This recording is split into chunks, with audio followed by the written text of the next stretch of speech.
The United States and Ukrainian officials tell CNN that Russian artillery fire is down as much as 75% from the wartime high. Officials say the cuts may be a sign the prolonged and brutal battle has had a significant effect on Russia's weapons stockpile, and the Russian forces may be regrouping and trying to pinpoint where Ukraine is going to launch its next major offensive. Oren Liebermann joins us live from the Pentagon this morning. I think that the big question means, and then what? It's interesting timing also, Warren, Oren, that this comes as Russia had called for that ceasefire.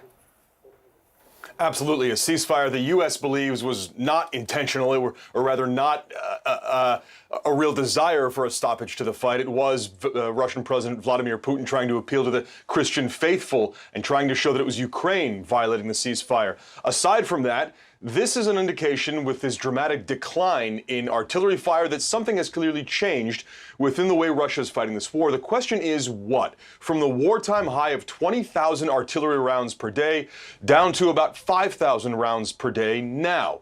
Russian military doctrine, the way Russia fights its wars, calls for a barrage of artillery fire and then essentially ground troops go in and clean up or mop up what's left. So why this significant difference? And that's what the U.S. is trying to figure out, according to U.S. officials. They have talked for a long time about a shortage in Russian precision weapons, less so about the conventional ammo, just like artillery fire. Maybe, the U.S. officials tell us, this is an indication that Russia is beginning to run low on its vast stores of artillery after 10 months of fighting and with no end in sight. Ukrainian officials say, look, we've also hit a number of Russian weapons depots, so this may be making a dent, or, Poppy, they may be regrouping for future Russian operations. Yeah, that's a big concern, too. Oren, thank you very much for the reporting from the Pentagon.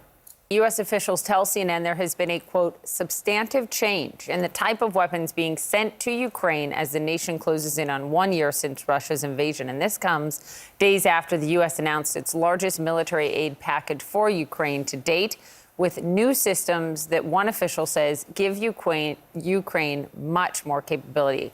Let's turn to CNN anchor and chief national security correspondent Jim Sciutto. Jim, good morning. You know all about this. You were there on the ground when the invasion happened almost a year ago now. Can you explain what is different about what they're getting now in terms of weaponry? For sure. I think it's always important to look at this, not just one weapon system, but the collection of weapon systems over time and what that tells us about the battle on the ground. So let's look at these latest parts of this package. Bradley fighting vehicles, I'm going to focus on that in a moment. More capable surface-to-air missile systems and surface-to-surface missile systems, artillery systems that are more accurate and have greater ranges. That's the collection of things we've seen recently. Let's look at Bradley fighting vehicles in particular, because these are going now.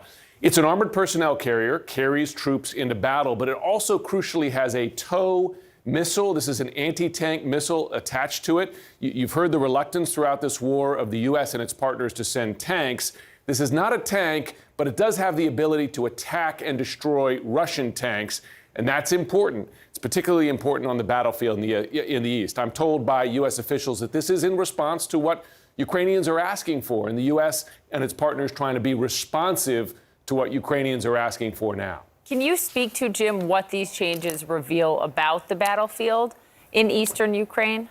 It's a couple things. So let's look at that battlefield. Well, one thing that's different about out there, it's flatter ground, more wide open ground than we saw, for instance, around, say, Kyiv in the early stages of the war. And that makes you think World War II tank battles, really, Poppy. And you got wide open areas here where you're having an artillery battle, and you can have these Bradley fighting vehicles and tanks really go into open conflict there. The other piece of this that I'm told, Poppy, is this, and that is that the U.S. is concerned that Russia is going to attempt to regroup, launch more aggressive offensives here, and they want to get the Ukrainians the equipment they need now to push back against that. I think that's what Bob Gates and Condi Rice were warning about.